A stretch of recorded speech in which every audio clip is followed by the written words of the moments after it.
Hi there, I'm Khalid. I'm going to be presenting the deck of the week today. This is the Illuminated Tarot by the very talented artist Keegan. Caitlin is based in New York City, and she came up with this deck, or came out with this deck in 2017, and it took her around a year to make. Like, she'd pick one card at random from a Rider-Waite-Smith deck, and then spend a week working on developing her own version of it, right? And then the net result of that became the Illuminated Tarot. And from the beginning, like her creative idea was to come up with something that would serve both as a playing deck, a standard playing deck, and as a tarot deck.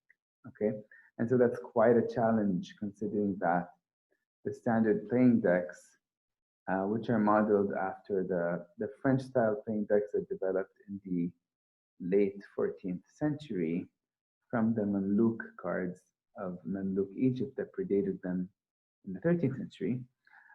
Those were, a set structure of 52 cards, um, often supplemented with one or two jokers, right? So it's a drastically smaller number compared to the 78 cards of the tarot, okay? And the tarot being what it is today, it's quite difficult. Just think of the challenge, how challenging it would be for anyone to try to kind of enfold, encapsulate all the different associations and symbolisms and messages attached to the tarot cards, but specifically the 22 majors, into a 52 card system. Not an easy challenge at all, and something that involves a lot of factors. So we're going to look into how and what the thought process was for Caitlin as she was working to develop this deck, and hopefully that will open up to you all the ways in which this is a really, besides being beautiful artistically, it's a really, really interesting card conceptual. An interesting deck conceptually, right? Because of the way in which it comes up with new associations between the major cards of the tarot and the minor cards, which do have immediate or readily available correspondences in the standard playing card structure. Okay. Yeah, and there are many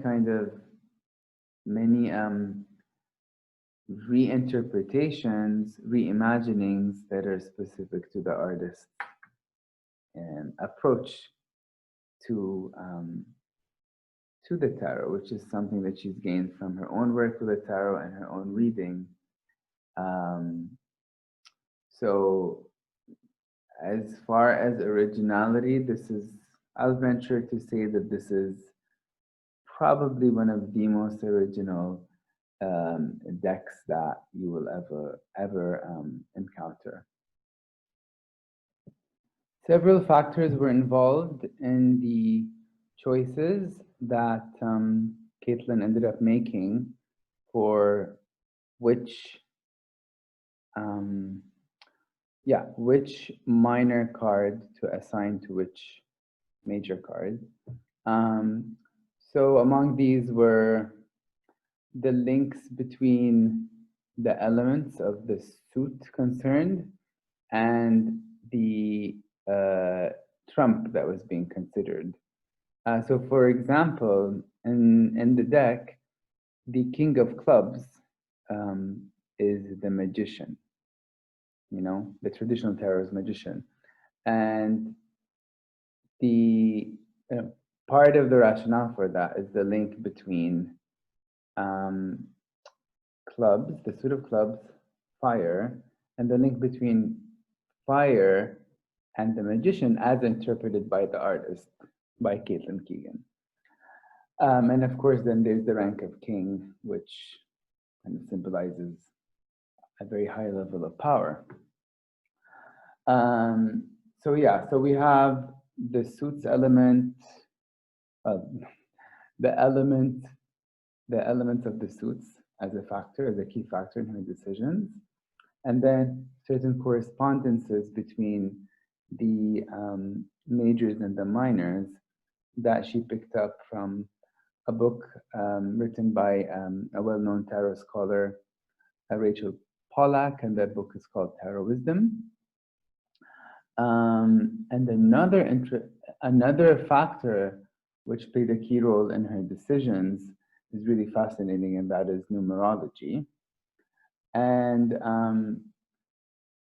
that can be seen in the way that she aligned the number and the suit of some of the minor cards in her deck with the particular major arcana that she chose. Okay, so for example, the Hierophant or Pope in the Illuminated Tarot is the 5 of diamonds. Okay, diamonds stands for the suit of Earth, Pentacles. Okay, and the number is 5, and so clearly she's making an association. First of all, a numerological association between the 5 of Pentacles and the 5, the number 5 of the major arcana, which is the number of the Pope or the Hierophant, right? And additionally, she's making an association between the element of Earth and the general kind of archetype of the Pope or Hierophant, right? Which is usually seen as the archetype of, maintaining the status quo, or being basically the whole set of conventions that maintain reality as we know it. So it really makes perfect sense for the Hierophant to be linked to the suit of Earth, which in the Illuminated Tarot is the suit of diamonds. Right, so that's one other example that kind of helps us understand how she went about making her decisions. And other decisions kind of seem to have been made more on the basis of how she kind of interpreted the cards on a more individual level, In any case, so this card now has it has 53 decks. Sorry, this deck has 53 cards in it. Okay, the 53rd being the Joker, and maybe you can guess what the Joker stands for in this deck. It stands for the Fool, which also makes a lot of sense because we link the Fool with kind of fearless / playful / possibly reckless adventurousness and kind of jumping out into the unknown. And that very much resonates with the spirit of the Joker and the traditional French playing cards. So I'm really interested in trying to kind of analyze the rationale behind the blending of the significations of the minor arcana and the major arcana to produce one to produce single cards that serve the functions of both. Okay, uh, hence enabling the Illuminated Tarot, a deck that follows the structure of the French playing cards, but also incorporates within it the major arcana of the 78 card tarot that we know. Okay, all right, so let's start with the Fool. Okay, so this is the Fool from the Radiant Rider-Waite-Smith. Okay, so you can see here like the element of innocence and kind of being ready to jump into the unknown below you while looking up because you're so taken with the light of the sky. And then we see here the Fool of the Illuminated Tarot. And there are two super interesting things that you can notice through the juxtaposition. Sorry if I'm not aligning them in a very neat way. Okay, trying to. Okay, so first I'll notice that the human and animal duo in the Rider-Waite-Smith Fool is combined here, right? This is a kind of a human / cat, possibly fox, you can argue, I guess, hybrid. And such a perfect hybrid to the point where it's like really difficult to tell. It's very difficult to kind of establish a demarcation line between the human and the animal here, okay? Notice how the eyes are purple, so they're very kind of otherworldly, very large, very intense, and the lines of the mouth, they seem to be pretty playful as well. So, I mean, I don't know how you feel about this card, of course, but whenever I look at it, I just get the energy of the trickster god, you know? And I feel like she's turned, like, the visual representation of the Fool, the visual design here in her deck, she's made the archetypal nature and power of the Fool very, very, very evident, okay?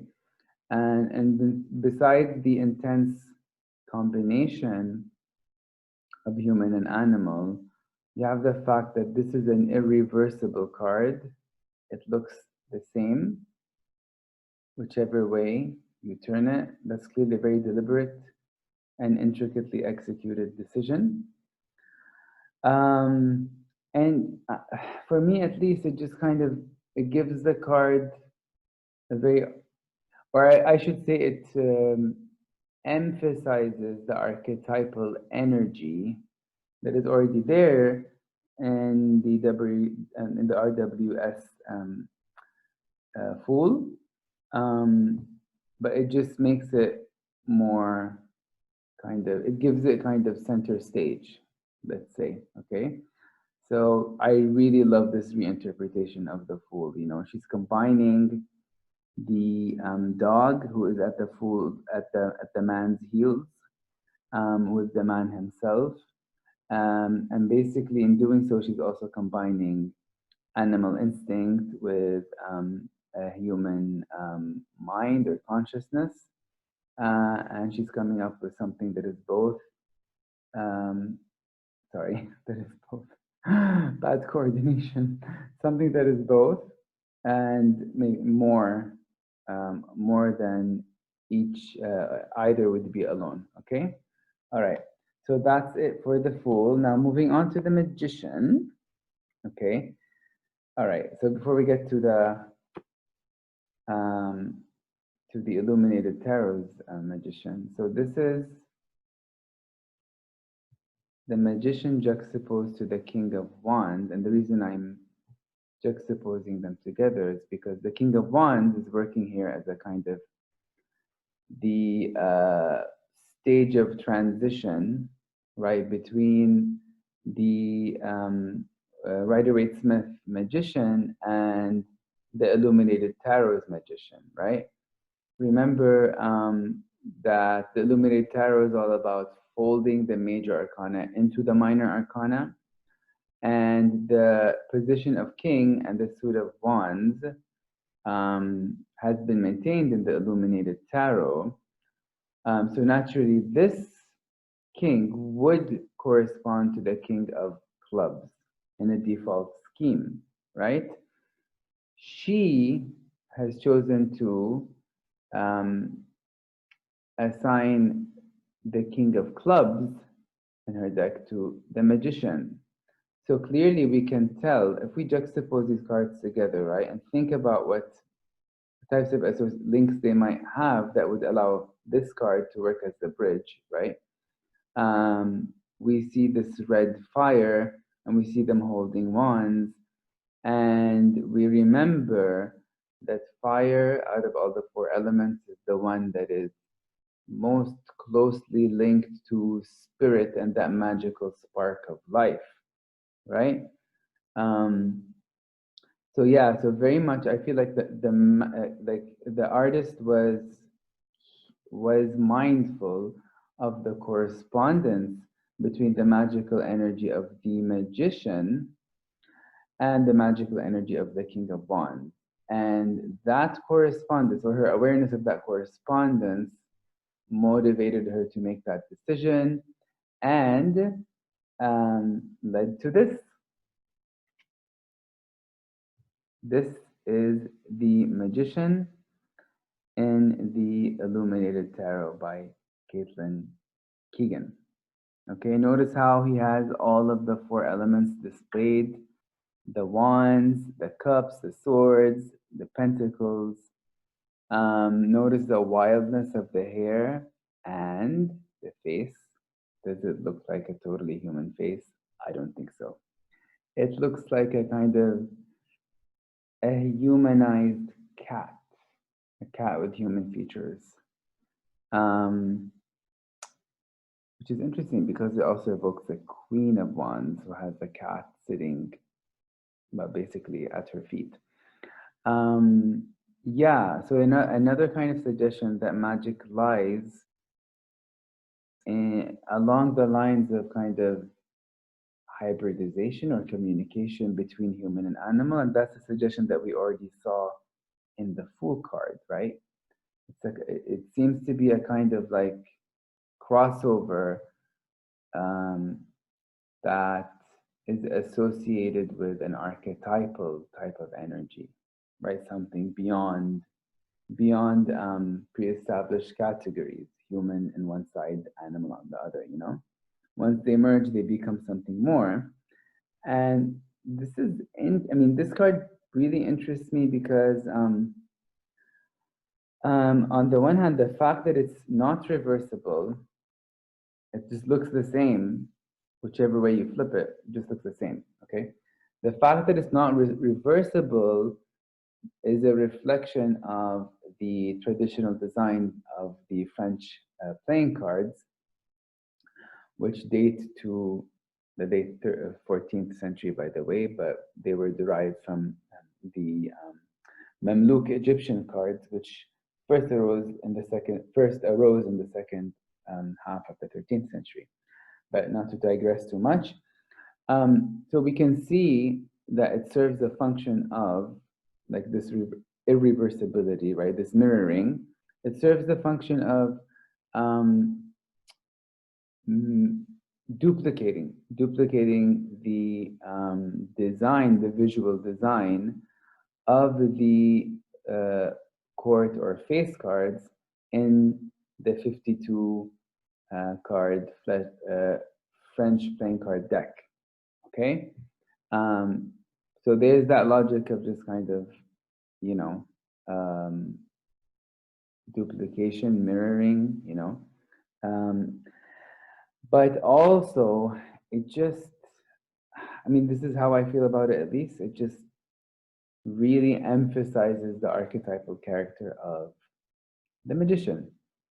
You know, it's sort of hard, you know, it feels like it's hard to read as upright or reversed because it's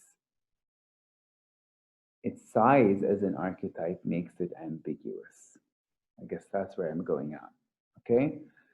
Now, this is not, I'm not saying that this kind of schematic link between irreversibility and archetypal, let's say, significance, large archetypal significance, is consistently applied throughout this deck. But there are, I feel like there are kind of moments there with certain cards, she might have had this in mind when she chose to design them in a way that makes them irreversible. Okay, so moving on from the Magician to the High Priestess, you will not guess which minor card she chose to fold the High Priestess into.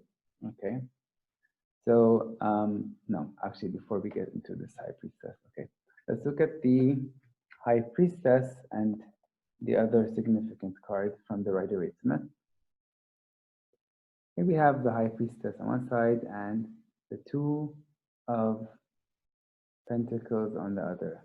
And I'm getting my coordination bad because I just can't make sense of the relation between the screen positions of the cards and the actual position.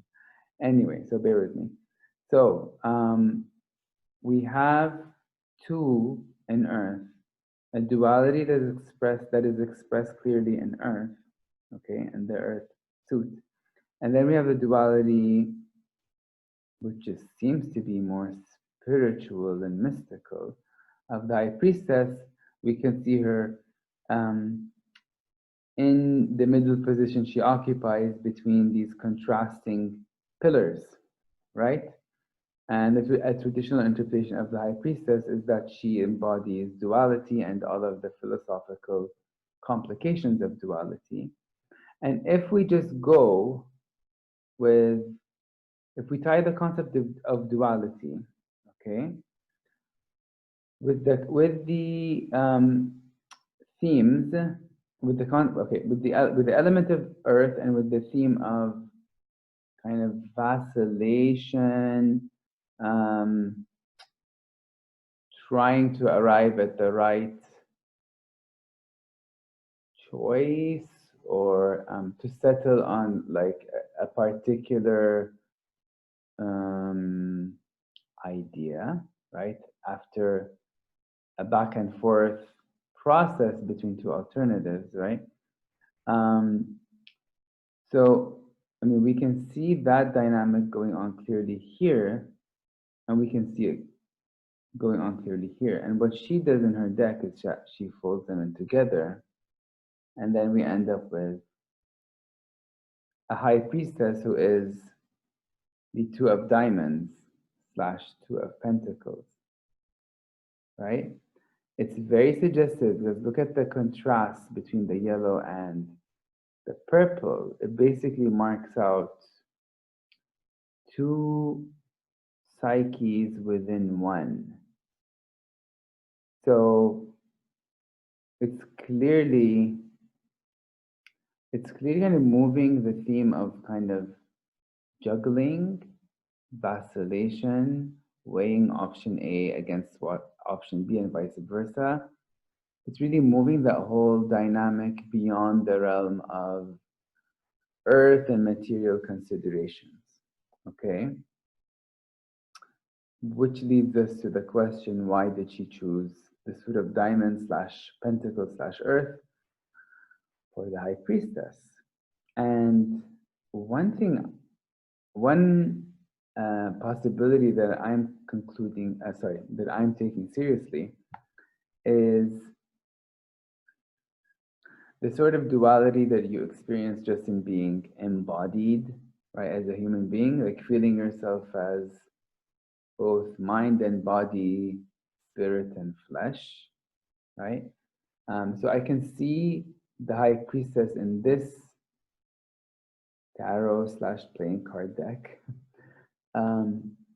as really an embodiment of the duality between mind, body, and consciousness, unconsciousness, and spirit and matter, right?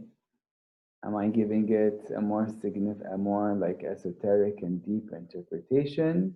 Possibly, but this is how I engage with this card. You know, I feel like it's like pointing to a material intelligence that pervades matter, right? I'm sorry, a spiritual intelligence that pervades matter. And so it it brings alive matter in a way that is in a way that emphasizes the dualism of that state. Okay, so that's it for the High Priestess. Okay, now moving on to the Empress. Okay, so the Empress, I'll start by showing you the Empress in Caitlin Keegan's deck. So she's the Queen of Hearts here. Okay, the Queen of Hearts naturally would correspond to which deck in the tarot? The Queen of Cups. Okay, here we have the Queen of Cups. Okay, so we just right off the bat we see that. God, I'm really bad at this, am I not? God, I have to take like a course on this. Okay, I'll just keep them like farther away from the screen so I don't mess up as much. Okay, so they're both holding cups, which seem to mean a lot to them. The Queen is focused intently. The Queen of the Rider-Waite Smith is focused intensely on the cup he's holding. The Queen of the Illuminated Tarot is looking straight at us. Okay, so that's a significant difference. Okay, we can sort of get an intimation that might explain this difference when we look at the Empress figure. Sorry, I should have kept this one here. When we look at the Empress figure in the Rider-Waite Smith, the Empress figure in the Rider-Waite Smith is looking straight at us. Okay, so I feel like what we end up with here is something that combines a maternal level of affection, a maternal type of affection that's focused on something really personal, just like the vessel that the Queen of Cups is holding and staring at on the one hand, and on the other hand, it is also bringing in this element of a more impersonal or a more collective type of love, okay, which also expresses itself in the form of fertility here, okay, and that resonates more with looking directly at whoever has eyes to see the Empress and receive her gifts, okay, and I also feel like the fertility that's traditionally associated with this Empress here it's visually represented by, you know, the reach, the, you know, the incredible reach of the hair and the lushness of that hair as well. And the combination of this kind of fiery orange with this fertile green as well that she's wearing. So yeah, very suggestive, and yeah, it's a very good example, I think, to show, to demonstrate the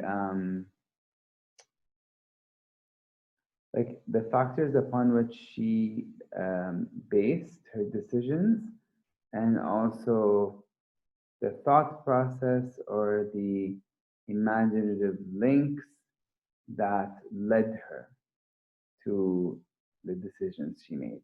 Okay, so that's the Empress. Okay, moving on to the Emperor. This is super interesting. Okay. So the Emperor in the Illuminated Tarot is also, he doubles as the King of Swords slash Spades. Here's the, sorry, here's the King of Spades. Bear with me, sorry. Here's the King of Spades, okay? And here's the Emperor. And immediately what you notice about them, besides looking very stern and authoritative, is that this guy here, is not simply human. He is human and a humanized kind of animal form. And this animal form is the ram, and the ram you can see here at the edges of the emperor's throne. Okay, and of course it's the ram that is associated with the zodiac sign of Aries, and all the masculine warrior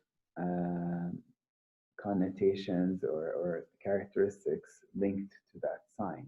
Okay, so I just think it's like a brilliant way of like, what's the word I'm looking for? Yeah, making something multi-purpose, basically.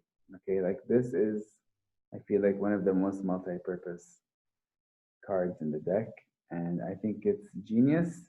And I don't think that it, I mean, there are examples in the deck where I feel like the choices made eliminate some of the more essential cards in the Rider-Waite-Smith. Okay, and we'll see that in the example of the Pope, which we'll discuss after this. But in this case, I feel like the more cold, kind of impersonal, detached character of the King of Swords matches anyway with the cold, detached character of the Emperor. Okay, so it really makes sense that she would consider the King of Swords as a good candidate, as an ideal candidate for absorbing the Emperor into his persona or function. Okay. All right, moving on. The Pope. This to me is one of the most enigmatic cards in the whole deck. Super, super mysterious. Okay, we will see why. Okay. So, to the right, the Illuminated Tarot is Pope or Hierophant, and to the left, the Rider-Waite-Smith's Hierophant. Okay, so first thing this is the numerological correspondence 5 and 5. And then, of course, many similarities in the image, the crown, the keys. But, of course, there is no element associated with this card. But the element here is very clearly diamonds, okay, earth, which seems to be kind of restricting or kind of not gelling very smoothly with the spiritual dimension of the Hierophant, right? As a kind of mediator between God and humankind, between the church and the laity. And linking it with the suit of diamonds, the more spiritual characteristics of the Hierophant become harder to kind of pull out of this card. Okay. And another thing to consider is that what is the 5? What is the minor card that would be corresponding to this in the Rider-Waite-Smith? That would be the 5 of Pentacles, and the 5 of Pentacles is a card of material hardship, distress, disease, poverty. So, and that's a very basic and very recurrent and dominant pattern of human experience. And I think this is one example of an interpretive choice being made at the risk of losing cards that play key symbolic roles as part of a larger system of symbolism.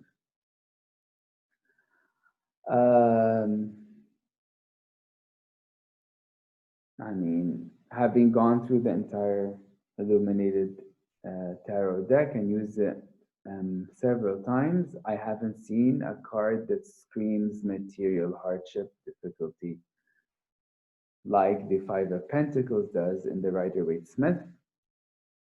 But maybe this is one of those cases when, like, some cards just had to be thrown out, like the Knights, right? Yeah, so it's just like an important point for us to consider, you know, the kind of that sometimes maybe when you're dealing with a very complex system like the Rider-Waite-Smith, and trying to reduce it to something smaller, of a smaller scale, you might end up having to sacrifice some of the really important elements of the original deck that we're kind of trying to reinvent here, the Rider-Waite-Smith deck. Okay. All right. I think I've said enough about the Pope. Okay. Moving on to the Lovers.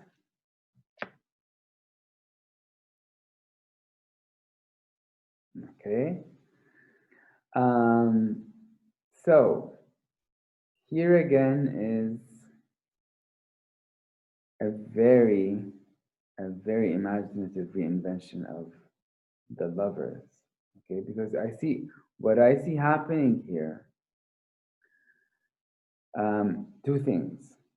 One is linking like the Suit of Cups directly to love, the love of the lovers. Okay. Also, the correspondence in numbers. 6 here, number 6 here, the number 6 here.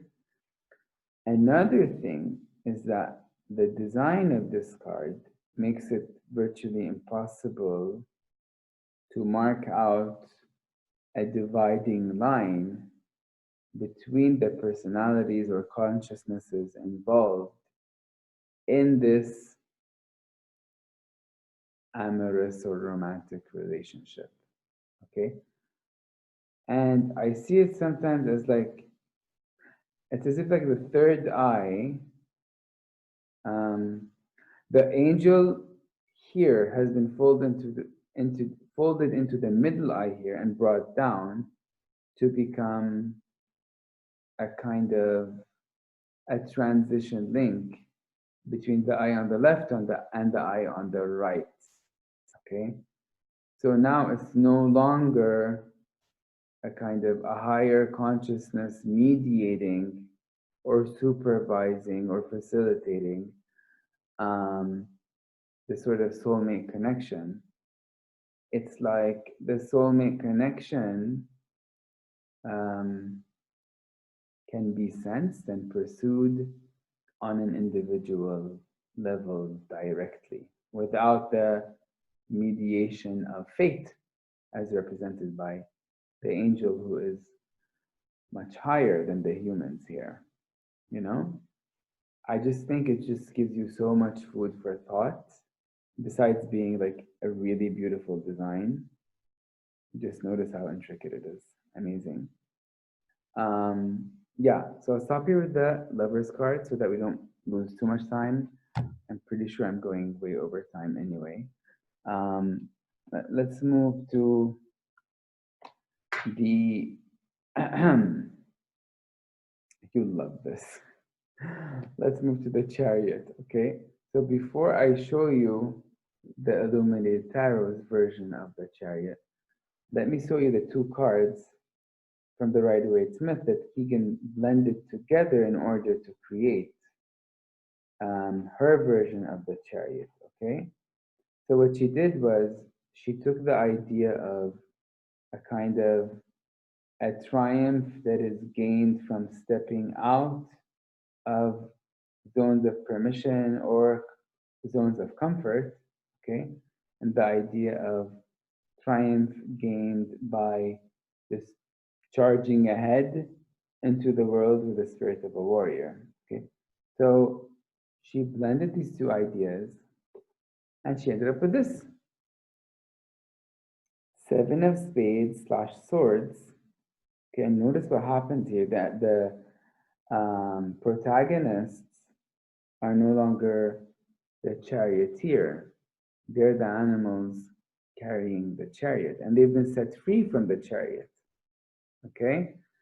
And this just really forces us to kind of reposition the way that we reposition our minds in relation to the visual symbolism here. Okay? If it's not a person who is the subject of this card, why? If it's the animals who are the subject of this card, why? What does that mean? Okay.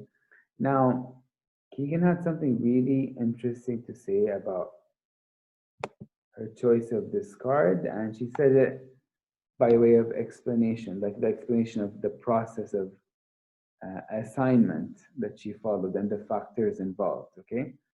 So she said, and this is on her website, caitlinkeegan.com. Most majors were paired with minors for their numerical correspondence and then assigned a suit that made sense to me intuitively.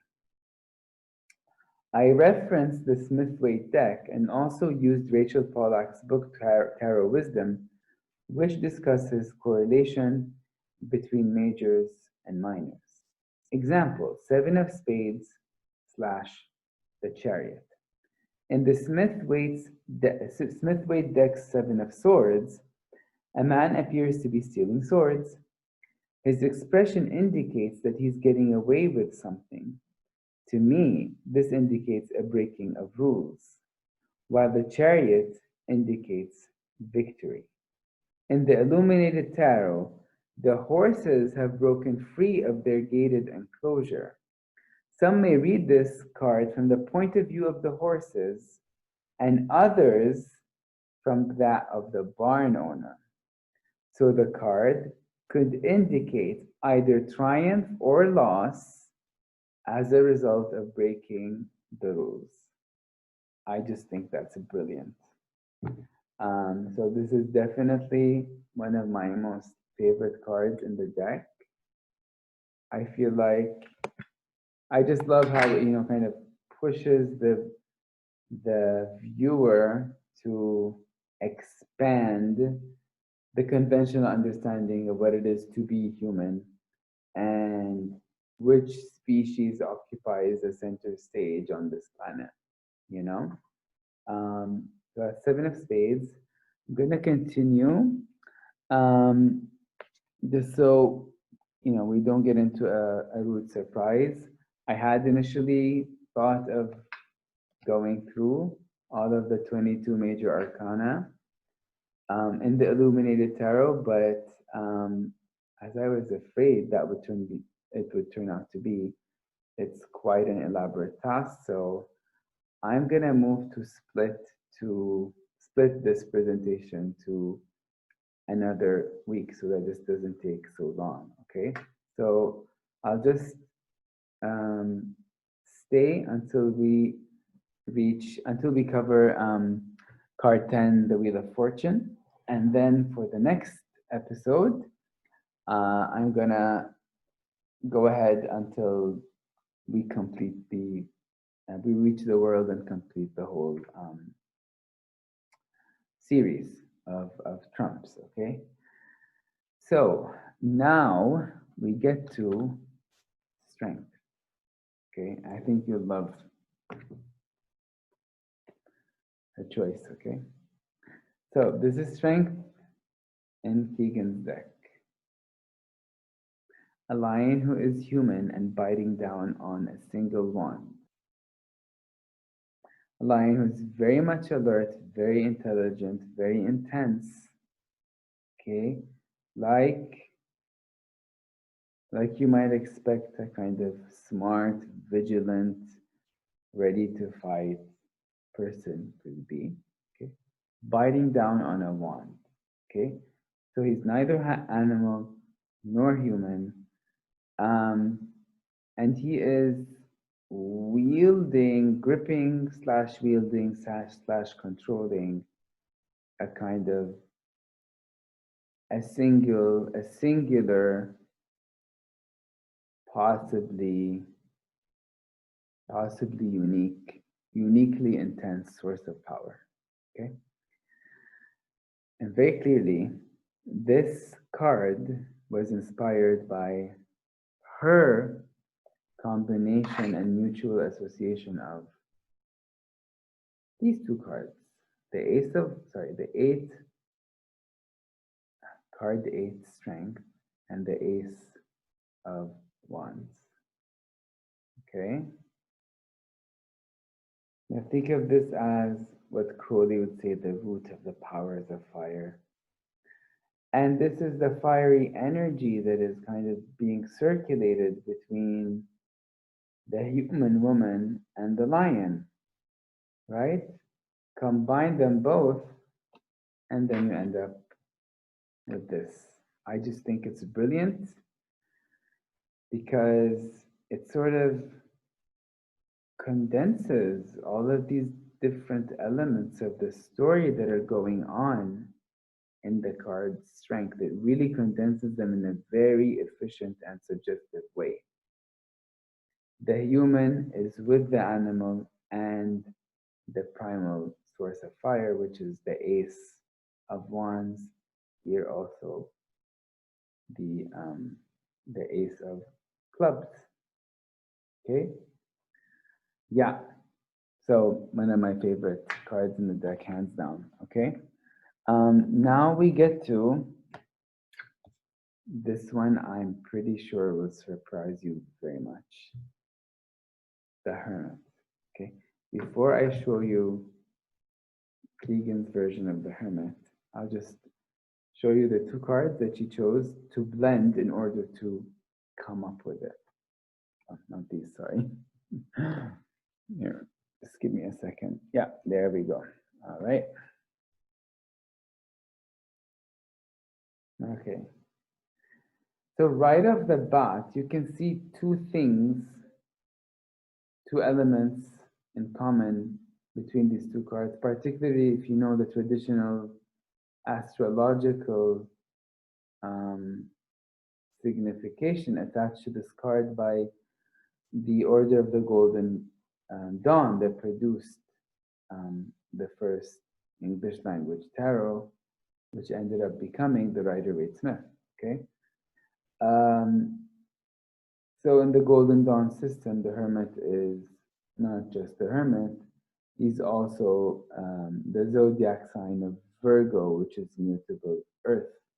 And Virgo, more than any of the other signs, I would say, is associated with working hard to improve yourself and perfect yourself and serve the world and your community in better and better ways. Okay, so that is both, that element is both the Hermit, wanting, needing to shed his light on the world, and the Nine of Pentacles, who is a woman who's worked very hard on herself to get to the point of comfort, luxury, and ease where she's at now.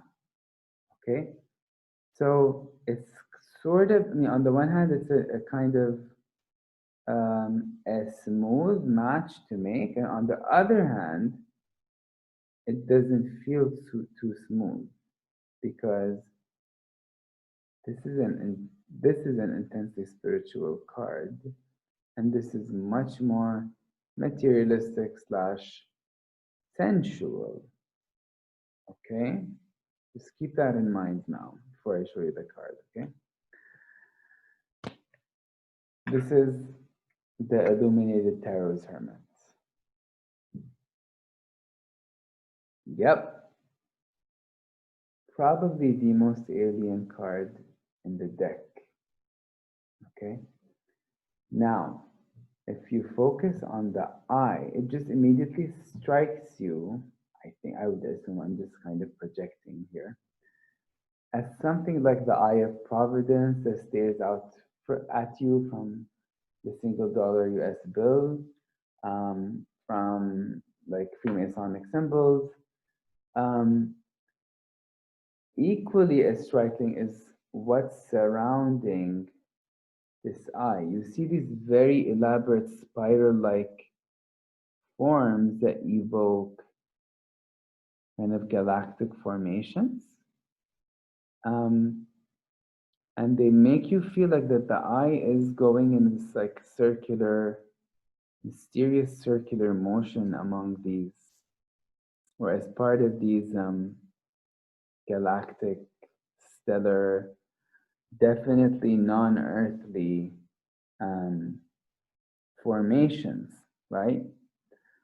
And honestly, it just strikes me as like the eye of the alien who knows more about us and about reality than we do. Okay? Um, so yes, he's less human than the hermit, but I feel like ironically this reinvention of the hermit makes his otherworldly knowledge and wisdom and position of like advantage, which has in some tarot commentary has been upgraded to the level of omniscience even. So it makes all that more evident because you have one eye sticking not out of a human body, but out of this mysterious, abstract, spiraling kind of shape that calls to mind the galactic formations, outer space, everything that is, as opposed to what we can immediately recognize as human because it's within our range of visible perception, you know? Yeah, I mean, I look at this card and I see both the independence of the Nine of Pentacles and I see the intense kind of more introspective, spiritual,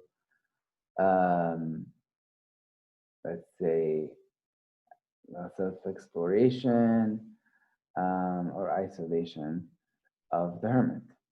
Okay, one of my favorite cards, very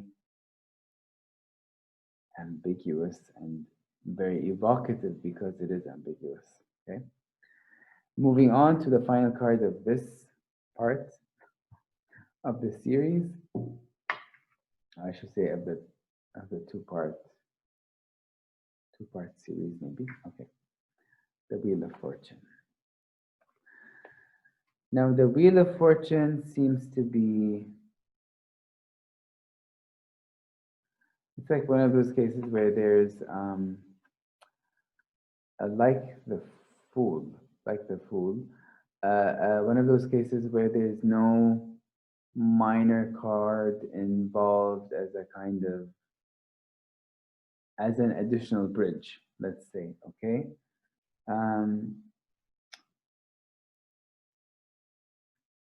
We have the Ten of Hearts and the Wheel of Fortune, okay? And here we have the numerical correspondence, right, between the 10 of the majors and the 10 of the minors, okay? And we have the Suit of Hearts being assigned to whatever is going on here.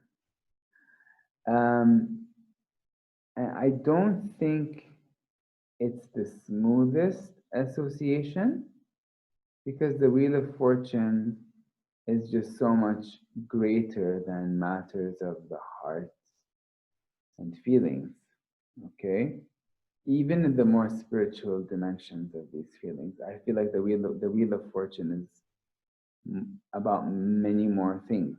Okay, it has a kind of more universal kind of possibilities of meaning. Okay,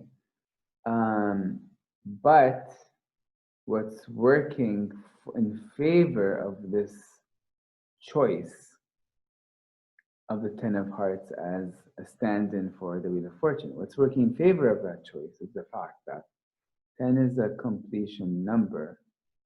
Okay, and the Wheel of Fortune points to moving toward completing one cycle and going into a new one. Okay.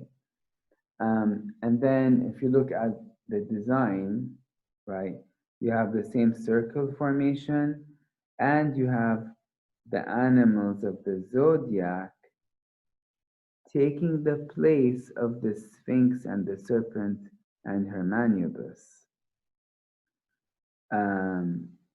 And surrounding the wheel. Okay. Um, so this, this choice of design keeps the link to the traditional Wheel of Fortune more or less intact, I would say. It leaves you wondering where familial bliss goes in this deck. We don't really have a card in this deck that matches the type of happiness that is specific to the Ten of Cups in the Rider-Waite-Smith Tarot. But there you have it, right? Is it a matter of expediency or is there a philosophy behind this choice of kind of relegating